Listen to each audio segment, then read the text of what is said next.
Hey guys, we're doing a review today on the Batman Forever figures. These just came out from McFarlane, and as usual, we'll be taking a look at the box art, the accessories that each figure comes with, and of course, we'll be taking a look at just how accurate these figures are to the source material. So stick around, or we're gonna get right into it. Here's the front of the boxes. Nothing really special here. As you can see, the side is pretty typical too, with the exception of the Batman Forever logo on the side. And finally, the back. I do wish McFarlane would do something a little bit different for the Build-A-Figure figures in terms of just giving us different art for the back, because we know what all the pieces are gonna do, so. But, you know, whatever. So as you can see, all four come with the standard stand. And of course, they all come with their respective cards. This is straight from the movie poster, so nothing especially special here. And first up is Batman, of course. And this is a Batman that we've already seen. Unfortunately, I would say that this is the weakest release of the four. Comparing it to our first release, which was part of the 5-pack, you can see that it's not even fully painted. I don't understand the point of this Batman, because this is how he looks at the end of the film, and at no point in the film does he look like this. So it's confusing. So we have black on the gauntlets, black boots, and then the cowl and cape are black. Now the cape over here is black too, and I get that that's not great either, but the rest of it's colored the way it's supposed to be. So obviously McFarlane can do this, he just chose not to for some really weird reason. I don't understand it. Now, the upside of this figure is that he actually comes with some accessories that are kind of neat. So besides the fist that you see, he does have 2 gripping hands, and we get 2 new batarangs that we've not seen in the McFarlane line before, at least as far as I know. And these are definitely from the movie, so that's really cool to get. But then we also get his ridiculous looking grappling gun from the movie as well, and that's a cool accessory to have. So while the figure itself is pretty terrible, at least you get some nice accessories if you already have the original release. However, you don't have matching hands, and so you'd have to use the ones that are black. So that's kind of a huge disappointment there too. So I don't know. I'm confused and a little bit frustrated because we know McFarlane can do it, he just chooses not to. The other problem is that this isn't even like the main costume. So putting up the main costume that he wears there at the movie, because this is the costume that he wears at the end, that means that McFarlane can still release another Kilmer Batman at some point in the future, which I think he probably will, just because, you know, the movie Batman are really popular. With that said, here's a quick head comparison. You can see it is definitely the same exact mold, so nothing real special there. Although I will say that I like the mold. I think it actually does look a lot like Val Kilmer in the mask, so it still is a good looking head. Next up is Robin. This is the first live action Robin that we got in the movies, at least. And it's a good looking figure. I personally didn't really like the costume in the movie when I first saw it, you know, growing up. But it's definitely grown on me a bit, and this is a pretty solid execution overall. Now, looking at it side by side with an official image, you can see that the one in the official image is a lot darker and a lot more metallic, and I think you can only do so much with that over here. Now, with that said, I think they actually did a really good job with the original one, giving that metallic look, so I think it's possible to do it, probably, but I don't know, maybe they just went in a different direction with the Robin figure. Otherwise, the details are pretty spot on, with the exception of the belt. I think we've got one extra like weird loop thing on the belt that we're not supposed to have. Other than that, it looks pretty good. We're also missing a little bit of paint detail that should be right there, but I'm not knocking that. We're, you know, talking a $25 figure, and considering how much everything else is really nice, I'm not too upset by that. Speaking of which, accessories. So as you can see, he's got a pair of fists and a pair of gripping hands. He's got a left like reaching hand and a right pointing finger, which is kind of surprising. But cool to have. And even though he does come with a gripping hand, he doesn't actually come anything to grip with. So that's a little strange, but there you go. But the thing that I really like the most is the cape. And I think McFarlane's been doing a really nice job with these capes. There's a nice thickness that these have. As you can see, they are 2 layers. And it just feels like a really nice quality, all things considered. We do have a nice wire in there. Doesn't feel too thin, and gives a nice amount of bend.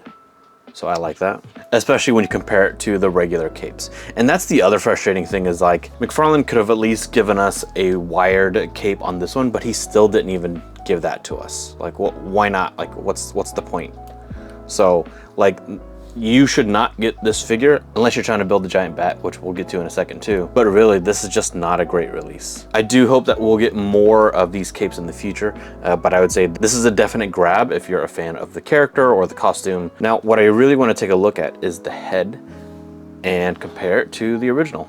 As you can see, it's not just a redo of the head. It's not just a repaint or a retool. It's actually a slightly different mold, because the chin on the original one seems a little long, and it looks like that's been shortened over here. And I think that's great. I don't know why that's so different, but that definitely explains why this didn't really feel like it looked quite as close to the original actor's likeness as I thought it should have. But I feel like this one is very close. I think he did a really good job with this sculpt. And even the hair seems to be a little bit different. Even though the styling is the same, it feels like that there's more detail in the hair on our Batman Forever version of Robin. My only real nitpick on this, besides the lack of paint over here, would be that the collar should be popped up just a little bit more and showing you a side-by-side picture of what that looks like. That's a little bit too low for what the costume looks like in the movie. And now the Riddler. A very basic body, but that's because the original costume didn't have a whole lot to it. It was just a big leotard that the character wore. However, we do have some really interesting shoes, and these actually look pretty close to what they look like in the film. And so that's nice that McFarlane did that. Now, the costume itself is supposed to have question marks all around, and they did a decent job of it, considering that, you know, it has to be made in pieces and then put together. But you can see that we don't have question marks on the underside of the arms, and like we're missing on the sides of the legs and on the inner legs. Not a huge deal, but something I do want to point out. But taking a quick look at accessories, we have an open hand and a fist, and his two hands by default are gripping hands to grip his cane. And it is cool looking. I do like it. I feel like this part of the cane is still too thick.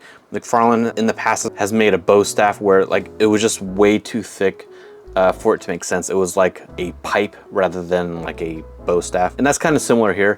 What's interesting about this one though is that you can see that it's a little like malformed, but it's also like especially bendy, which is really surprising. So that's an interesting choice, and I get it, but it's also a little bit weird. Finally, it comes with these little bat question mark bombs, which he throws around in the Batcave in the film to blow it up. And that's cool that we got it. I wish that we would have gotten at least one more, but there you go. And I think McFarlane did an absolutely stellar job on the likeness to Jim Carrey. I can't rave enough about how good this looks and how much it looks like Jim Carrey. The fact that the mask piece is a separate piece really helps a lot. You know, because if you have to paint that on, then it just won't look as good as it does here. Hair's a separate piece too. Well done there. I suspect we'll get at least one more Jim Carrey Riddler at some point, because he does have his initial costume, which is him wearing the jacket as well as having the hat to go along with that. So I wouldn't be surprised to see at least one release of him, but this is what we have for now. That brings us to Tommy Lee Jones Two-Face. So this is our second and only other movie Two-Face, and it looks good. Honestly, McFarlane's done such a good job with the face sculpt so far that it's really kind of crazy to think about.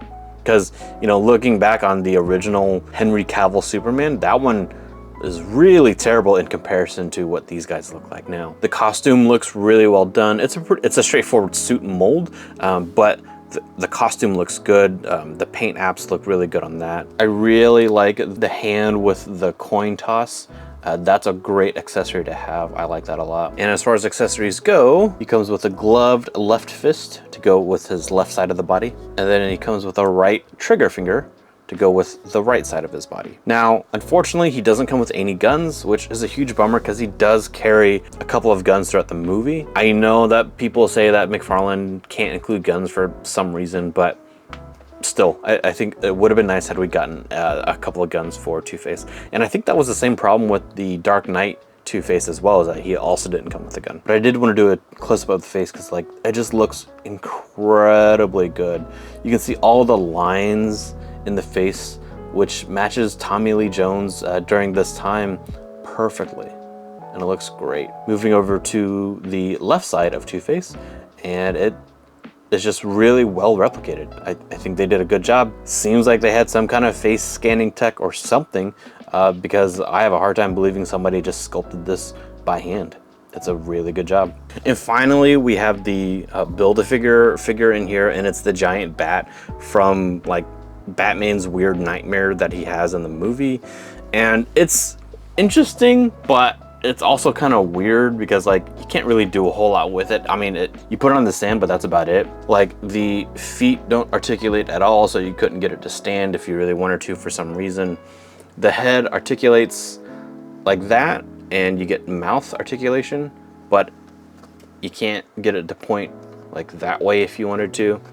The arm/wings, they do have a level of articulation, and you can get them to flap in terms of articulation, but that's about it. Otherwise, this thing takes up a lot of space, and unless you have it next to Batman or in some other, you know, large creature kind of thing, then it doesn't really make sense, at least not to me, in a lot of displays. Now, McFarlane did announce a Batman Forever Batmobile, and I will be getting that one, so subscribe if you want to see how Val Kilmer Batman looks in there. And otherwise, you should check out another Batman video right over here.